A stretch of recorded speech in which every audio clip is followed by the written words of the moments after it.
Hello again, and welcome everybody to this Tuesday morning live webcam stream that I'm doing for TOS, and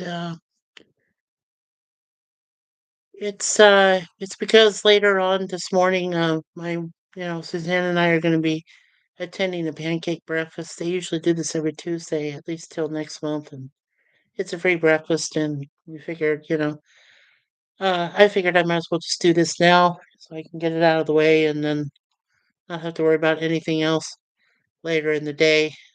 So anyway, um, this episode's from season one, episode 5, and it's called "The Enemy Within." And well, we'll just get started with that. And this came out Thursday, October 6th, 1966. So that had kind of an evil three sixes in there. Um, about over 5,100 people, as I said previously, have watched this. They gave it a 7.6 out of 10, so almost like a C plus, between a C plus and a B minus. I actually remember this episode, so I gave it a straight up B. I really liked it. I didn't give it a full A because there was other questions I had about the episode, be but seeing William Shatner, early on, played two different roles. Uh, one meek and indecisive role, the other violent and ill-tempered, is what exactly it says here. That the transporter malfunction splits him into two halves, and then the remaining crew members that are stranded on the planet, including Sulu and a few other people, cannot be beamed up to the ship till the problem is fixed. So that's the one we're going to cover today. And remember, if you rewatch this later on and you like it, make sure you hit the like button. Make sure you hit uh, subscribe to our channel. We have 220 subscribers, and we need 30 more to reach 250. So that's what we're hoping for is our next uh, goal, and we'll do a live stream if we do reach 250 subs. And don't forget, of course, to share this video and for any future live streams we might do. Like I said, we got one coming up in this month on the 20th of November, and three more we plan on doing in December. One will be on Christmas Eve, one will be on Boxing Day, which is December 26th. That's the day after Christmas. And then one we plan on New Year's Eve, and then I don't know if we're going to do any more live streams next year or not. I haven't fully decided yet. I got a whole month to decide because next month we don't plan on doing any of these webcams. We're taking some time off. We got things to do in real life. So real life trumpets anything that we do, uh, you know, streaming and otherwise. So and then there's other issues too going on. So I don't want to get into it. It just it bums me out. Anyway, so let's go ahead and cover the series episode here real quick. And here we go. Let's see. All right. So the director of this episode was Leo Penn. The writers were Richard Matheson and Gene Roddenberry. And of course features, Shatner, Nimoy, Kelly. Grace Lee Whitney comes back as Yeoman Rand. And then Takei, Sulu. And Doohan, Scott, Scotty. Um, Michelle Nichols' voice of her is heard, but she's uncredited in this episode. Um, Eddie Paskey that plays Connors, and I think Jim Goodwin Farrell. I have heard there's also Ed Madden who plays Fisher and Garland Thompson plays Wilson. Um, I have heard of Eddie Paskey before. So if there's time, I will go ahead. Well, of course there's time. So if I have a chance, I will mention Eddie, uh, his background. In fact, let's just do that real quick before we get into the episode, if there's a lot of info. Okay, yeah. Eddie Paskey uh, did pass away 3 years ago at the age of 81. He died August 17th, 2021, 3 days short of his birthday. He would have been 82, uh, on August 20th, 1939 is when he was born, so he just missed his 82nd birthday by 3 days. Um, he was born in Felton, Delaware in the United States. Um, he was an actor. He also worked on additional crew. Um, Not only was he known for Star Trek, but he also was in the TV series Star Trek Phase 2 in 2004. He played the role of Admiral Leslie. Um, and so, in you know, as Connors, he also played Lieutenant Leslie. Paskey did that for 60 episodes of the original series, so that was cool. And he played himself in 2014 when George Takei uh, did a documentary slash drama film called To Be Takei, where he played himself. And then he was in the TV series that probably most people don't remember, Ben Casey, from 1965. He played in one episode of that. He was a policeman. And the last thing he did uh, before he stopped acting was Star Trek Phase 2, um, playing Admiral Leslie for the one episode in 2004. So, yeah, cool. So that was Eddie Paskey. All right. All right, let's take a look at the trivia first. Okay. Now it says the original script called for Spock to karate chop Kirk to subdue him. Leonard Nimoy felt that this would be an uncharacteristically violent act for a peace loving species like the Vulcans, so he came up with a pincer like grasp on the neck that has since become known as the Vulcan nerve pinch and became one of the character's most famous gimmicks. And this is one of the few times in Star Trek where it can be seen that the middle finger on actor James Doohan's Scotty's right hand is missing. Doohan lost the finger when it was struck by a bullet or shrapnel during the D-Day invasion in 1944. He took great pains to conceal its absence during the series, but his full right hand can be glimpsed briefly when he reaches into the box holding the snarling alien dog. Richard Matheson, who was one of the writers, said that he thought William Shatner was brilliant. I loved what he did. He carried the whole thing. I was a little sorry that Gene Roddenberry put so much emphasis on the crew being stuck on the planet, but I liked it and I was very satisfied with the production value. The evil Kirk was given eyeliner to enhance the starkness of his gaze. The subplot of Sulu and three crew members stranded on the freezing planet was not in Richard Matheson's original script, but was added by staff writers. Matheson did not like that this was done.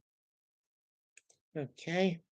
The showering phaser effect used when Sulu heats the rock is never used again. Just before he sprays the rocks, Sulu also appears to be fitting his hand phaser into his pistol mount. Again, a maneuver that is never repeated. Kirk's alternate green wraparound uniform was introduced so that the audience would be able to tell the difference between the good Kirk and the evil Kirk. According to Grace Lee Whitney, who played Yeoman Rand, while shooting the scene when a distraught, tearful Janice Rand accuses Captain Kirk of trying to rape her, William Shatner slapped her across the face to get her to register the proper emotion. As they shot the attempted rape scene days earlier, Whitney couldn't get into the same emotion successfully, and it was Shatner's solution to the problem. Spock's log entry in this episode calls himself Second Officer Spock. However, in the episode Court Martial from 1967, the computer lists him as First Officer Spock, and from then on is referred to as a First Officer until his return in Star Trek The Motion Picture as simply Science Officer. The only Star Trek program that was written by Richard Matheson, a fantasy horror legend who wrote two previous William Shatner vehicles, Nick of Time in 1960 and Nightmare at 20,000 Feet in 1963. The last two scenes of Act 1 are switched in order from what appears in the script. In the teleplay, Kirk and Spock learn about the assault of Janice in sickbay, then head to the transporter room, where they are faced with the discovery that the transporter is creating duplicates. The act ends with Scotty suggesting, "We don't dare beam up the landing party if this should happen to a man." And Kirk's, "Oh my god." In the episode itself, the sickbay scene follows the one in the transporter room, and the act ends with Spock declaring, "There's only one conclusion: we have an imposter aboard." Director Leo Penn was known to reorganize scenes when he deemed them to be more dramatic in a different order from what was scripted.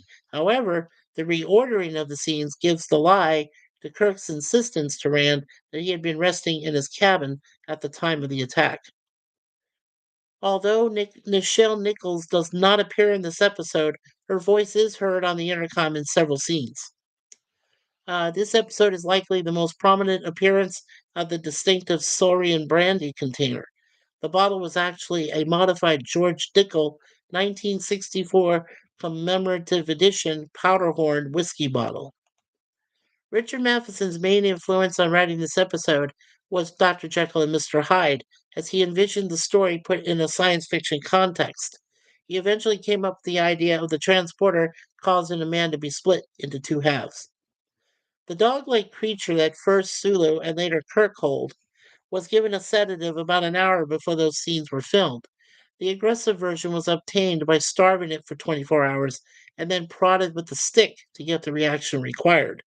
Such treatment of animals for filming in Hollywood would be banned several years later after concerns from cast and crew within the industry led to pressure on the studios, which eventually agreed to involve the American Humane Association in productions where real animals were involved. In the sequence of aired episodes, this is the first episode where we see or hear the new middle initial for James Kirk. Captain James T. Kirk is briefly visible as the negative Kirk enters Kirk's quarters. The initial was first spoken in the next episode, Mudd's Women, but that episode aired after this episode. There are two split screens used. After Kirk's double is neck pinched and in sickbay when he takes the hand of his counterpart. All other instances of the two Kirks appearing in the same shot were done using doubles. A reaction close up shot of Spock on the bridge is recycled from the Naked Time episode. The same shot was used again in the episode The City on the Edge of Forever. In the latter part of the scene, where the two Kirks appear together on the bridge, a close up shot of the negative Kirk shows the scratches on the right side of his face, although wider shots in all earlier scenes show they were on the left side. This was due to the shot being reversed during editing. Director Leo Penn and cameraman Gerald Perry Finnerman mistakenly filmed the close up out of access, breaking the 180-degree rule.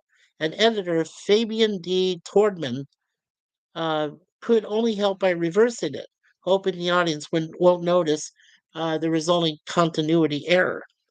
The mirror in Yeoman Rand's quarters was misted up in order to prevent reflection of the crew and studio.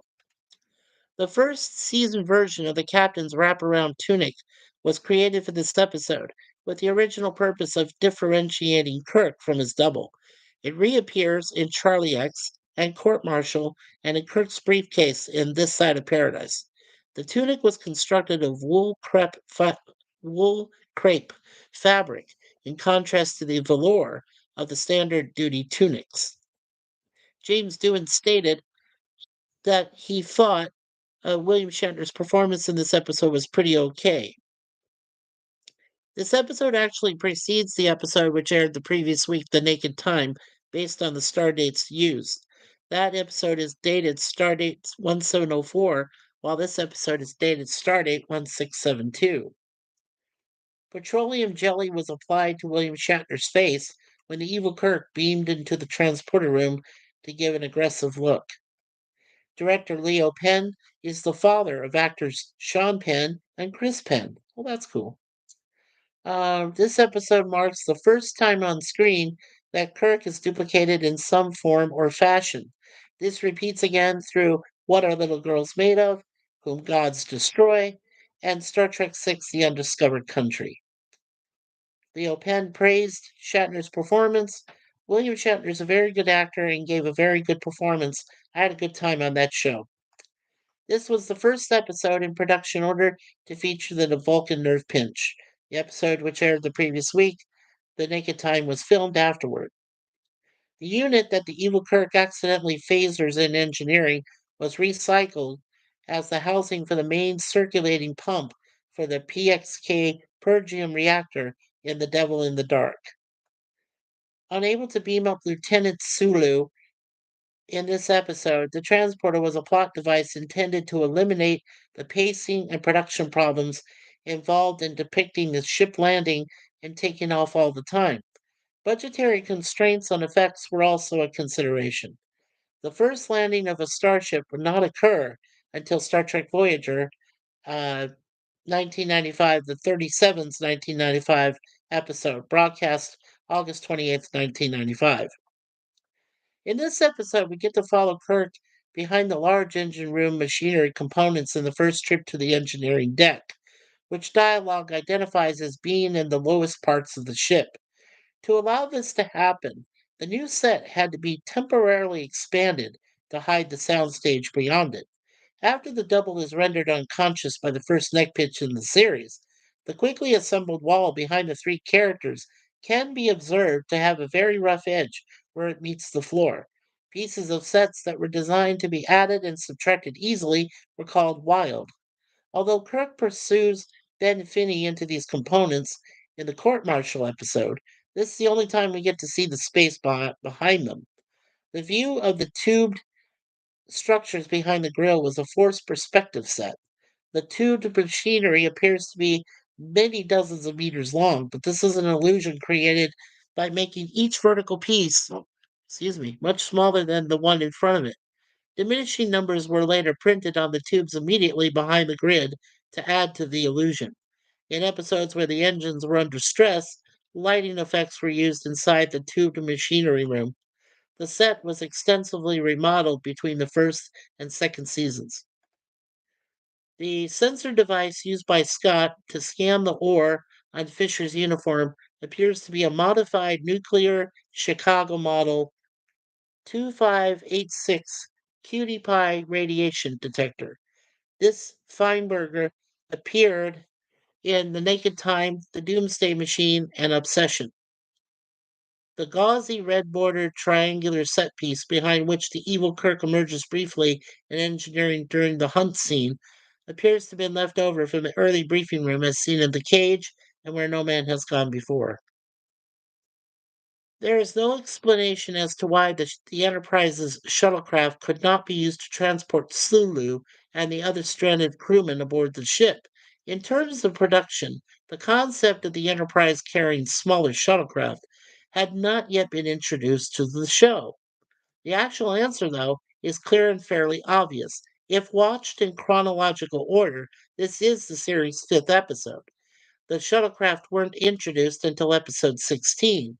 Therefore, the Enterprise didn't have them at this point in the series. This is the second episode in which Captain Kirk is seen bare chested. Yeoman Janice Rand's quarters are located here, 3C 46. However, in Charlie X, Rand's quarters were 3F 125. At the start of the episode, when Kirk is beamed up from Alpha 177, both he and his evil counterpart are missing the Enterprise insignia on their uniforms. Lieutenant Farrell is also missing his insignia at some points during the episode, and also in a shot recycled from this episode in Mudd's Women. The Star Trek Compendium suggests that the insignia were removed every time the uniforms were cleaned. Union rules required them to be cleaned daily. And during production of this episode, someone forgot to put them back on Kirk and Farrell's uniforms. A shot showing two extras, Frank Da Vinci and Ron Vito, in red technician jumpsuits, and Vito holding the aforementioned cutie pie prop in the engineering set was filmed, but cut from the episode. It was probably filmed as an insert shot for scenes in engineering. The phaser that Evil Kirk steals from Wilson outside his cabin is clearly a Type 2 phaser. When Good Kirk encounters him in engineering in the long shots, Evil Kirk is seen brandishing a Type 1 hand phaser. However, in the close ups, he's back to carrying a Type 2 phaser. An interesting orbiting shot of the Enterprise shows it's up and over the top of the planet. This is seen immediately following Spock saying, "We have an imposter aboard," and Kirk narrating his captain's log. This is included in the Star Trek Alternate Realities Collective DVD box set, which was released in 2008. And in the novel, Foul Deeds Will Rise. The duplication witnessed here is documented as the Alpha effect, with another character duplicating the effect to give herself an alibi for various murders. One of her appears in public while the other commits the crimes, claiming to have adjusted the balance so that both duplicates share the same personality traits as opposed to the imbalance witnessed here. Although the duplicates uh, do demonstrate a divergence later, with one being more violent while the other accepts their failure. This takes place in the year 2266. Now, it's been theorized by many that Spock's Vulcan nerve pinch was at least partially inspired by the Krav Maga, a type of martial art taught to Israeli soldiers beginning with the 1948 Palestinian War. Like many martial arts, Krav, Krav Maga teaches its students to avoid fighting whenever possible and to attack as quickly as possible. It's likely that Leonard Nimoy, being Jewish, would have known about this fighting technique. And we have just a couple spoilers, so go ahead and put your hands over your ears if you haven't seen this episode yet. The first spoiler is Grace Lee Whitney was very unhappy about the last scene of this episode in which Spock asked Yeoman Rand, "The imposter had some very interesting qualities, wouldn't you say, Yeoman?" In her autobiography, she wrote, "I can't imagine any more cruel and insensitive comment a man or Vulcan could make to a woman who has just been through a sexual assault. But then some men really do think that women want to be raped." So the writer of the script, ostensibly Richard Matheson, although the line could have been added by Gene Roddenberry or an assistant scribe, gives us a leering Mr. Spock who suggests that Yeoman Rand enjoyed being and found the evil Kirk attractive. Despite this, Whitney enjoyed this episode. "I love The Enemy Within because it gave me a chance to really react and act with William Shatner. I love it. I love the whole concept of him breaking into two characters because that really was what Kirk and Rand were about. There were two sides of Kirk and two sides of Rand. Rand was there to be of service to him, but she was also in love with him. But she knew she mustn't overgo the boundaries." This is the first occurrence of McCoy's trademark line, "He's dead, Jim," here referring to the dog. After the two Kirks are rejoined, the whole Kirk refers to his evil side as the imposter, although it had been made clear that each half contained separate characteristics of the man himself, and there is every reason to suppose that the whole Kirk retained memories from both halves. Clearly, the evil Kirk was no more an imposter than the good Kirk. Okay, now you can remove your hands from your ears. Okay. And we got 2 likes and 2 people watching. That's pretty awesome. Thank you. Appreciate that. Okay, I'm gonna take a drink here, so give me a moment. That was a lot to read. It's always fun, though. Now, remember, and YouTube overloads, you know this already. I get my information from IMDb. And I always know that IMDb is never complete. It's always usually incomplete, and there are and there is some bits of information that are usually forgotten or haven't been mentioned yet. So if anybody in the chat from now on, as I said, when you listen to me talk about any of these episodes I describe, whether it's, Red Dwarf, TOS, The Greatest American Hero, or 18, and you know of something that you might have heard about the episode or the series that I haven't discussed yet, please make a comment at the end of the video in the comment section, or because then I will mention it next time if you do it in the comments, or if you do it here in the comments on the live chat, then I'll be able to make that comment right away. I'll be able to mention it and say, okay, that was something I didn't see in the IMDb information, but I plan on, you know, saying it so I can, know that I'm accurate and that I'm caught up on it. So sorry, let me go ahead and drink.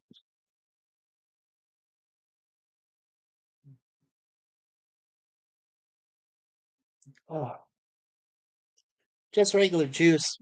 We have these juicers that go with the water, which is safe to drink here in the GTA, and it's very good. It's good for you too. So okay, let's go ahead with the goofs in the episode. Go to that. Oh, I got these dang bed bugs crawling all over me. Ugh, ugh, disgusting creatures. Okay, all right. So there's the first couple of continuity goofs. The first one is during the showdown between Good Kirk and Evil Kirk on the bridge. Evil Kirk's scratch marks are suddenly shown on the right cheek instead of the left, as they had been throughout the episode. This episode begins with the captain down on the planet's surface wearing a gold shirt with no insignia. When he beams up to the Enterprise, he is still wearing a gold shirt with no insignia, and his evil half also transports in wearing the same, a gold shirt without any insignia. Scotty offers to walk the captain to his quarters, and miraculously, when we cut to the captain and Scotty in the corridor, the captain's shirt has sprouted in insignia, as has the evil twin's shirt when he walks into Dr. McCoy's medical bay. Okay, there are 5 captain's log entries. Kirk makes the first 4 entries on the following star dates: 1672, 1672.1, 1672.9, a supplemental entry at 1673.1 and 1673.5. The last log entry is then made by Spock at 1673.1, again, showing that this log entry should have occurred at approximately the same time as the supplemental entry rather than after Kirk's last entry. Evil Kirk's phaser changes between cuts in the shootout in engineering. After good Kirk says, "If I'm to be the captain, I have to act like one," he and Spock separate. After Spock walks off camera, there is a splice. It's a slight frame jerk in what is supposed to be a continuous stationary shot before Evil Kirk lowers himself down to floor level. When Good Kirk confronts Evil Kirk on the bridge before the crew, the view screen behind him becomes completely blank. When a Good Kirk supports his double on the transporter pad, his left hand is lower than his right. It then cuts to a very brief shot of Spock and then back to the Kirks, and the left hand is now higher than the right. In sickbay, when Good Kirk tells his double to take his hand, he is barely touching the other's hand. It then cuts to a close up, and Good Kirk's hands are both clasped around one of Evil Kirk's. The bridge elevator doors opening on Kirk and McCoy's arrival comes after its sound, and the shot immediately preceding it. Then there's a few revealing mistakes. At around 25 minutes, the split screen becomes obvious when the evil Kirk is lying on the floor. 2 sets of knees can be seen where the seam is. When Sulu, stuck on Alpha 177, comments on his communicator about the skiing season opening down here to Good Kirk in the briefing room, Spock enters, sits at the computer console, and interrupts their discussion, pressing his communicator button on his console. The communication console's white in use light does not illuminate, yet Spock clearly makes contact with Sulu. The first few shots of this episode are reversed for an unknown reason. During the confrontation in engineering, the Kirk facing away is taller than the one facing the camera. And Sulu and his landing party are subjected to freezing temperatures at one point as low as 100 minus 117 degrees, yet we can't see their breath. And when Yeoman Rand returns to her quarters, she opens a sort of closet and looks at herself in a mirror. The reflection in the mirror is so poor, her image is hardly detectable. And the two Captain Kirks do wear two different tunics. The good Kirk wears a green tunic wrapped around with the rank on the collar. The evil Kirk wears the usual pullover tunic with the rank on the sleeves. It should be easy to spot the difference. Then there's a miscellaneous one. Shortly after the 22-minute mark, Kirk and Spock enter the lower levels, the engineering deck, to apprehend the imposter Kirk. They face a whoosh door while setting their weapons to base cycle to stun, not to kill.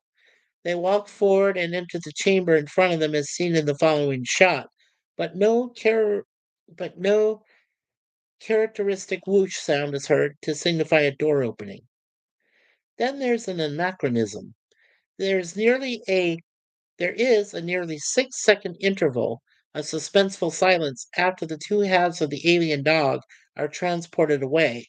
Then, over a rear shot of Spock's head turned to the left, the sound of the transporter operating automatically, since there's no sound of its controls being operated first, starts just over 1 second before Spock gives the order to reverse. Then there's an audio-visual unsynchronized goof. When good Kirk is releasing evil Kirk from the restraints in sick bay, evil Kirk's head is turned away from the camera, but his jaw can be seen moving as if he's saying something, yet no audio is heard. Now there's a couple of plot holes in the episode. In addition to the largest problems noted, mainly with why they just do not use a shuttlecraft to rescue the landing party, it is explained that they tried to beam down thermal heating units, but they failed to operate because they were duplicated as well. They could have beamed down. They could have beamed down a few dozen or so blankets. If those are duplicated, then at least the landing party would have more to use. While the Enterprise does house a fleet of shuttlecraft, four in all, this feature of the ship had not yet been introduced in the series. Hence the reason they are not suggested to retrieve Sulu's endangered away team. When shuttles were introduced later in the season, this seemingly presents a plot hole, yet this can be easily explained. At the time of Sulu's emergency, in that the shuttle bay may have been damaged in some off screen event, or that all the shuttles were out of service due to damage or maintenance. It is, however, unlikely that all four shuttlecraft was out for maintenance at the same time. There appears to be no in-universe explanation of why no transporter engineer was required to work the controls to beam up Evil Kirk. The transporter room was empty, so the transporter initiated and completed the beam up all on its own. Now, if Kirk had drunk nearly a whole bottle of saurian brandy, a simple alcohol test would also have proved that it was not good Kirk that attacked Janice. This is a fairly obvious oversight. Spock states that the thermal heaters beamed down to the stranded landing party duplicated and wouldn't operate.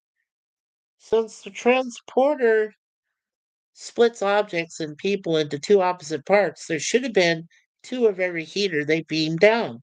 So there would be a functional and non functional one. They could have beamed down non functioning heaters and the duplicates would work. Okay, here's a spoiler. So go ahead and put your hands over your ears for this one. Okay. Spock noted that the dog died when its two halves were brought back together in the transporter because the shock was too much for it and it didn't know what was going on, but that the two Kirks should survive because they understood what was happening. In future episodes, when any doubt needed to be removed from the human brain, for example, Spectre of the Gun episode, Spock applied the Vulcan mind meld to accomplish this. This would have been a perfect chance to use the mind meld. However, the mind meld was not improvised by the actors and writers until the episode Dagger of the Mind came out, produced well after this one. Then there's a character error, a couple of them. Spock, oh, you can take your hands away now. And then there's another spoiler on this, and I'll let you know again. Spock erroneously refers to himself as second officer. His title is first officer or second in command. Spock's speech and mannerisms betray much emotion throughout this one.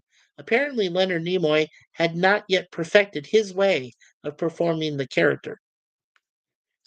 When McCoy speaks of Kirk's two halves, Spock points out that he himself has two halves. He refers to them as a human half and an alien half. Spock would never refer to his Vulcan half that way. If anything, he would consider the human half to be the alien half. When McCoy orders the necropsy, the necro the necropsy. Okay, we try that again. When McCoy orders the necropsy, he hands the dog's remains off to a technician in ship's services red, not science's blue. Okay, here's a spoiler. After the dog-like creature dies, Dr. McCoy orders an autopsy on the animal. The term he should have used is necropsy, which is used to describe post-mortem examinations on animals. Okay, now you can take your hands away from your ears. Okay. All right. Before we return to that, I do see we still have the two likes and two people still watching. So thank you, thank you. I appreciate that. Again, I am sorry about the early hour here on the East Coast time. It's about 2:46 a.m. on Tuesday morning. But as I said, I do have some real life stuff to do with Suzanne later this morning. So I just want to go ahead and get this done and then be able to sleep a little bit. And then when we go do our real thing in the morning, um, then I'll be able to rest the rest of the day. So that's usually why I just decide whatever time I decide to do this webcam, I do it. Um, you know, it is our channel, and she doesn't mind whenever I do it. So that's why I'm doing it today. But I do appreciate the two of you that are here to watch me and watch and listen. So, and then of course, like I said, when you rewatch it, make sure you share it with your friends and family. So, okay, all right, let's get to the quotes. Okay, so that's the first time that Bones says he's dead, Jim. And then it's McCoy and Spock.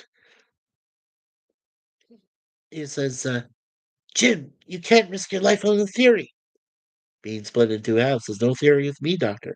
I have a human half, you see, as well as an alien half, submerged, constantly at war with each other. Personal experience, Doctor. I survive it because my intelligence wins out over both, makes them live together. And then he says to Kirk, "Your intelligence would enable you to survive as well." And he says, "You're the captain of this ship. You have the right to be vulnerable in the eyes of the crew. You can't afford the luxury of being anything less than perfect. If you do, they lose faith and you lose command." And then Scotty says, "A few seconds after they sent this one up through the transporter, that duplicate appeared. Except it's not a duplicate, it's an opposite. Two of the same animal, but different. One gentle, this. One mean and fierce, that. Some kind of savage, ferocious opposite. Captain, we don't dare send Mr. Sulu and the landing party up. If this should happen to a man." And then Sulu says to Kirk, "Can you give us a status report, Captain? Temperature still dropping, now 41 degrees below zero. We've located the trouble. It shouldn't be much longer. Do you think you might be able to find a long rope somewhere and lower us down a pot of hot coffee? I'll see what we can do. Rice wine will do if you're short on coffee." And here's the first lines. "That should make a good specimen. Temperature's starting to drop. Yeah, at night it gets down to 120 degrees below zero. That's nippy. Oh my." Spock says, "If I seem insensitive to what you're going through, Captain, understand. It's the way I am." And then again, Sulu and Captain Kirk. "Enterprise, this is Sulu. Kirk here, Mr. Sulu. Hotline directly to the captain. Are we that far gone? I gave everybody the afternoon off. I'm watching the store." Then it's Kirk and Spock. Kirk saying, "Yes, Mr. Spock, what is it? Is there something that I can do for you, Captain?" "Like what?" "Well, Dr. McCoy seemed to think I should check on you." "That's nice." And then Kirk and McCoy have a thing. So Kirk says first, talking about Kirk's negative side duplicate, "I have to take him back inside myself. I can't survive without him. I don't want to take him back. He's like an animal, a thoughtless, brutal animal. Yet it's me. Jim, you're no different than anyone else. We all have our darker side. We need it. It's half of what we are. It's not ugly. It's human. Human. Yes, human. A lot of what he is makes you the man you are. God forbid I should have to agree with Spock, but he was right. Without the negative side, you wouldn't be the captain. You couldn't be, and you know it. Your strength of command lies mostly in him. What do I have? You have the goodness.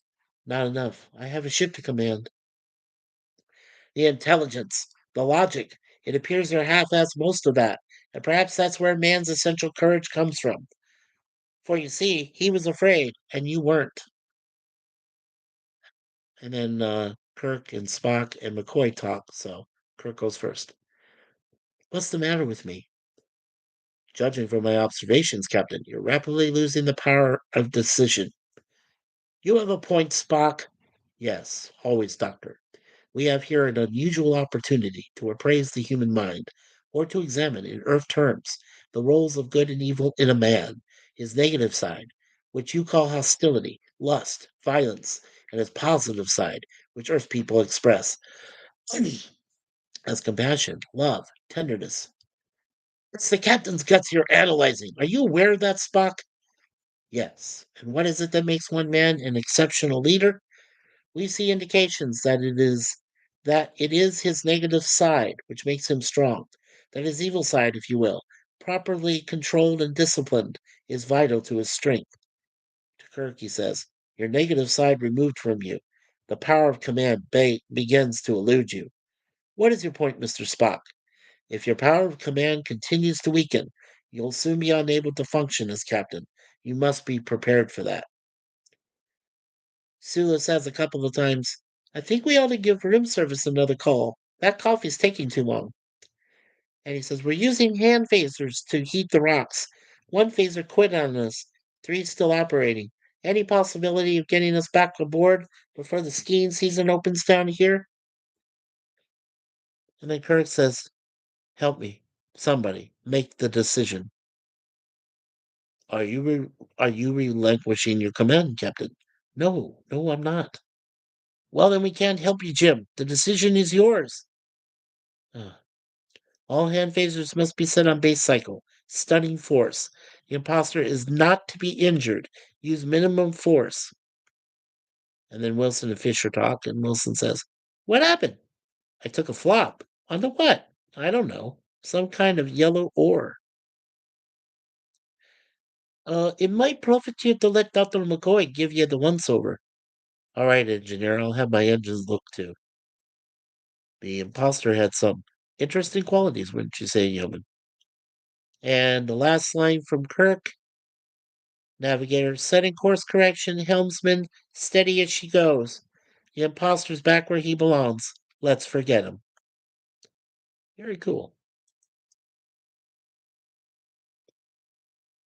Okay.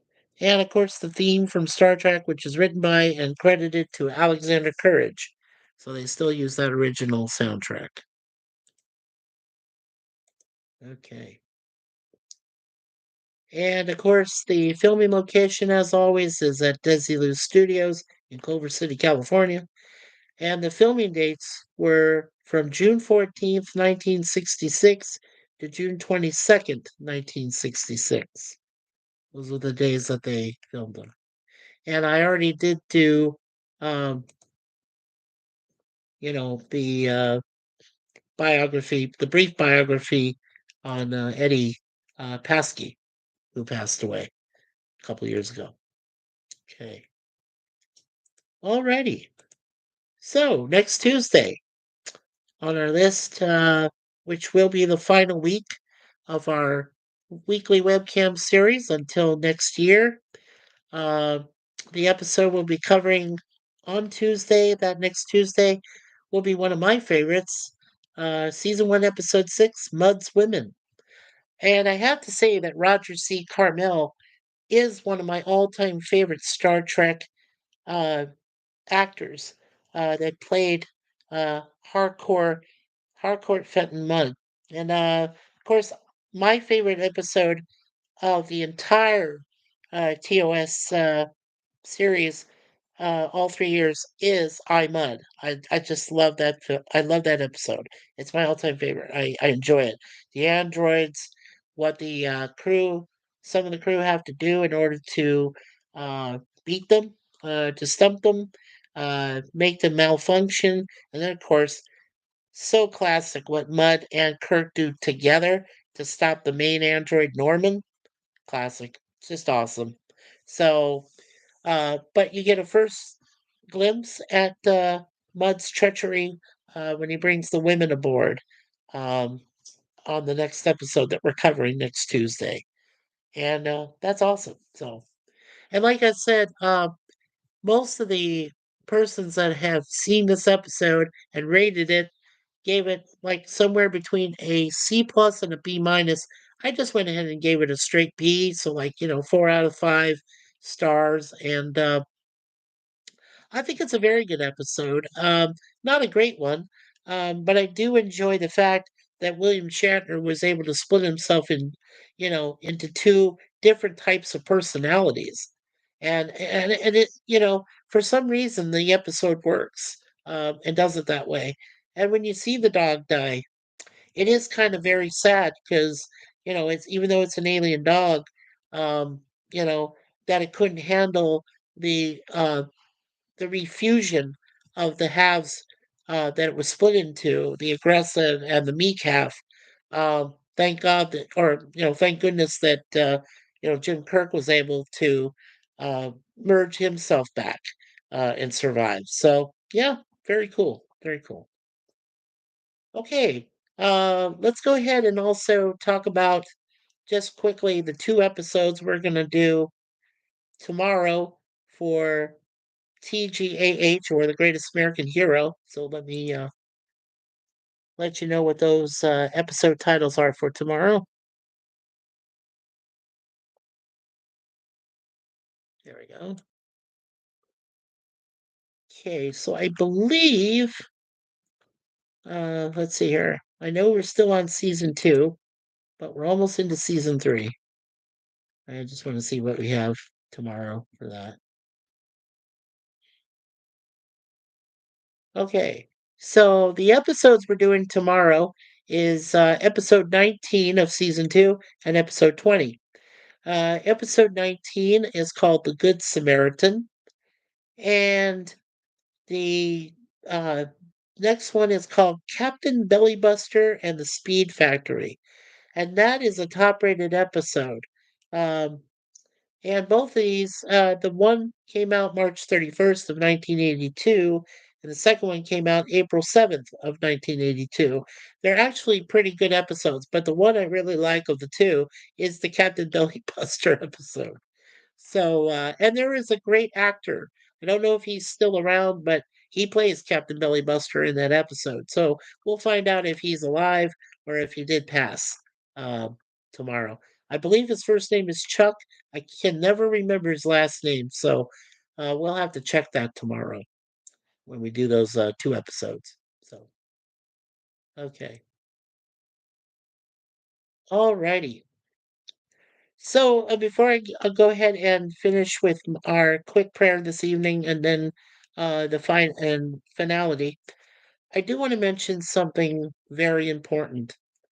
Um, Now you're all aware because I had mentioned this already in the Red Dwarf episode I reviewed yesterday. I have mentioned that, as far as I know, for us here, me and Suzanne, there is only going to be 4 actual live streams that we're doing from our channel going forward. As I said, they will be on November 28th. We are planning to do a Thanksgiving stream. Now, I don't know if that will be cross streamed with Raquel and Moira, or if Raquel and Moira would like to do their own, and I'll just join them up there in the panel. That might be an option too available to us. We do have a couple more days, about 9 more days to decide on that. So if I don't hear anything uh, from the ladies, if they're doing other things, which is totally fine, I will just go ahead and do a live stream myself for Thanksgiving, and then I'll just decide who I want to bring up for that. So, that will be that I won't even go who I decide to bring up for that until it gets closer to the time. So we'll find out what happens with that date. Now, I hope to bring up as many people as I can for December when we do the Christmas Eve, the Boxing Day, and the New Year's Eve streams. And I know that Raquel and Moyer would like to have a few people appear on their Christmas Day stream on the 25th. So when we get closer to that time, yeah, then I'll let you guys know uh, I'll send you your, you know, StreamYard links to your respective Facebook messengers for that. So, okay. So here's one important thing I want to mention. It's probably a little sneak peek of what I plan on saying on January 1st. Lately, I've been having issues on other streams, which I really don't want to get people involved in. It's my own personal um, nature, and I know there's people that don't like me. I do know this. But you know what? I push forward and I do the best I can.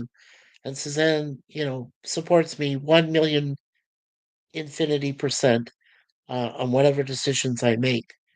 Yes, she says I'd be bored, but see, the thing is, if I decide that I don't want to do streams anymore, live streams, but just webcams, then I don't have an issue because I control it.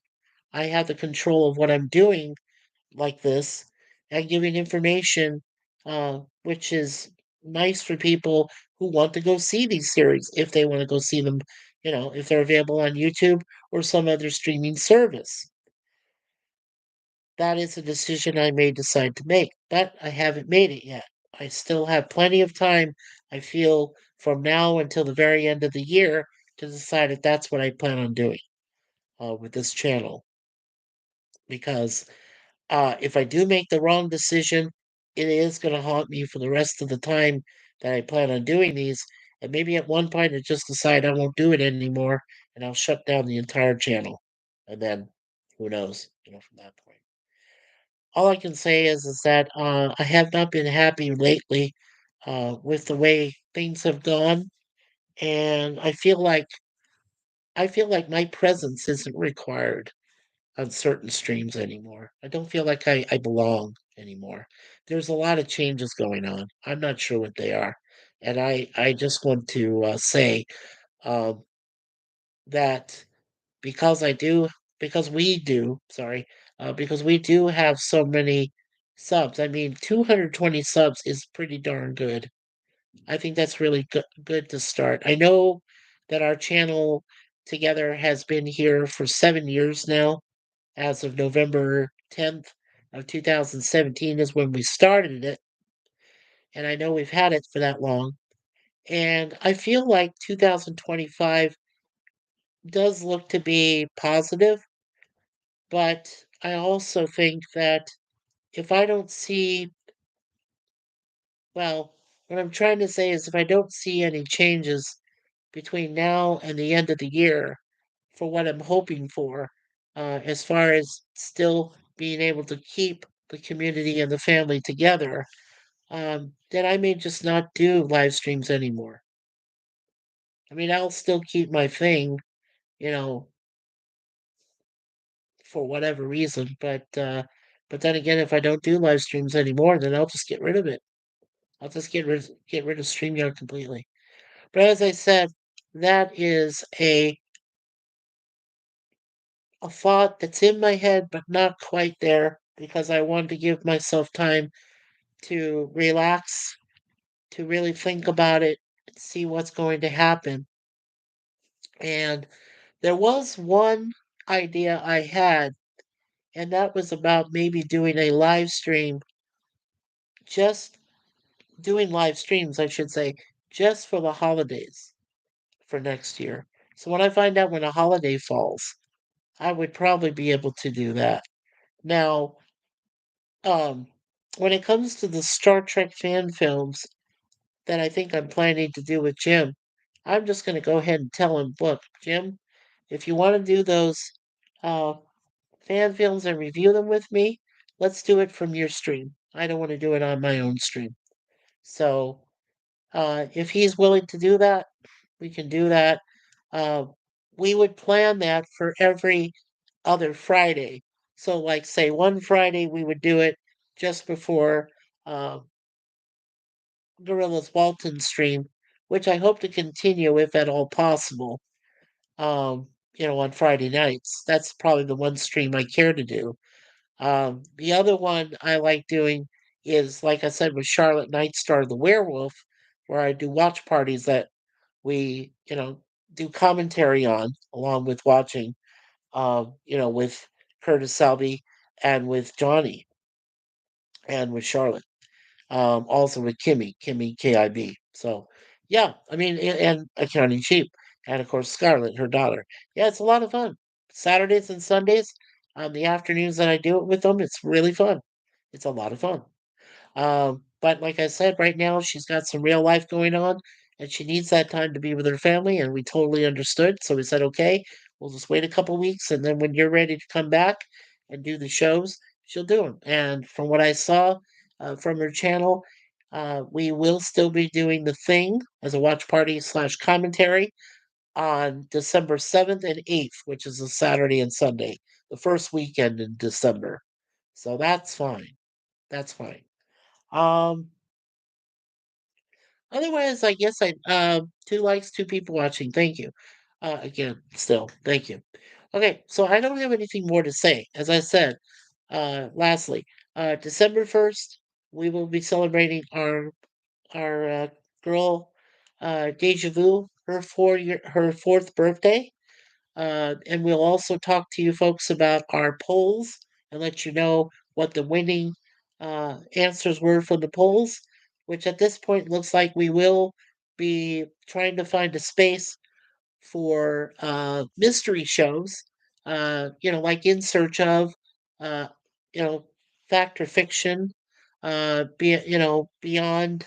Uh, you know, Ancient Aliens, things like that. So we'll be doing those kind of shows at random. We'll be picking certain episodes which are very appealing, and I can always look at what the most top rated, from IMDb from those shows, and how long they lasted, and I can find the most top rated episodes, and then just do a review of that particular episode here. But I'll find a way. I'll find a way to fit it. But until that happens, for now, as I said, we do one episode of Red Dwarf every Monday. We do the one episode of TOS first. Then the next one we'll be doing after TOS, after we do the 79 episodes. So this should take a while, okay? Um, and then after that, we plan on doing TAS, those 22, uh, you know, animated episodes. Then we plan on doing uh, Star Trek New Voyages Phase 2, which is technically considered uh, the fourth uh, season of the series, which is done in fan film, which is extended. And then technically, the final of the 5-year mission is done by Vic Mignogna, who does Star Trek Continues for 11 episodes, and we'll be able to do those episodes. Then we'll let you know on the final of that episode. We do let you know, spoilers, that that does lead into Star Trek: The Motion Picture. Now we've already reviewed that film in a previous stream, and sometime next year, if we get enough response, we will go back and do those Star Trek films to continue them. The last one we did cover was The Undiscovered Country, and I believe, yeah. And then we haven't done Generations yet. So I think we can get to Generations.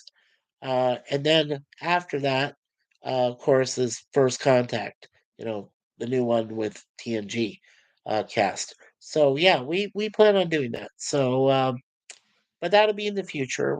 We'll pick another time to do it. Right now, it's on the back burner, and but just know it is available. And if we do decide to do it, we'll get to it. And we'll do a stream. But in the meantime, let me take my hat off. Put it up here on the post.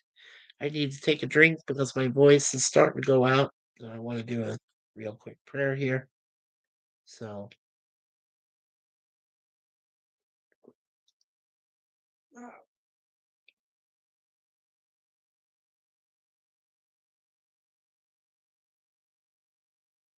okay. And like I said again, don't forget to hit the like button, share this video with your friends and family. Don't forget to hit subscribe. And please don't forget to hit the notification bell and make sure you mark all notifications for future events. Okay, just going to put this.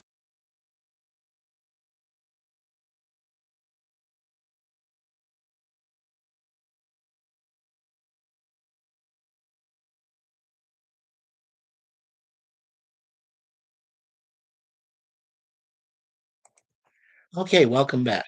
Sorry about that, folks. Okay. All right, so in the name of the Father, Son, and Holy Spirit. Dear Lord, thank you for everything that you put before us. Thank you so much for the time I've been able to spend with our family community members and our subscribers in past live streams and in past webcam streams. Um, Suzanne and I are blessed every day that we have one another, that we have our beautiful cats, Moonpie and Deja Vu, as our support pets, but not just that. They are our female daughters with four legs, and we love them both very much. And we miss our family back in Arizona and throughout the rest of the United States. They're all scattered in different places, and we miss them every day. And if it's meant to be, Lord, maybe someday we'll meet Jay and Renee down there in Louisiana, and maybe we'll meet Jason and uh, Nikki in Michigan, or maybe we'll come and beat down the door of Jim's landscape over in Ohio or wherever Matt Arnold is, or PvP over in Kelowna, BC. As long as those big, as long as those big Japanese hornets are nowhere near. Because I freak out, when it comes to flying up, flying, buzzing things that can hurt me, literally, because I have mesophobia.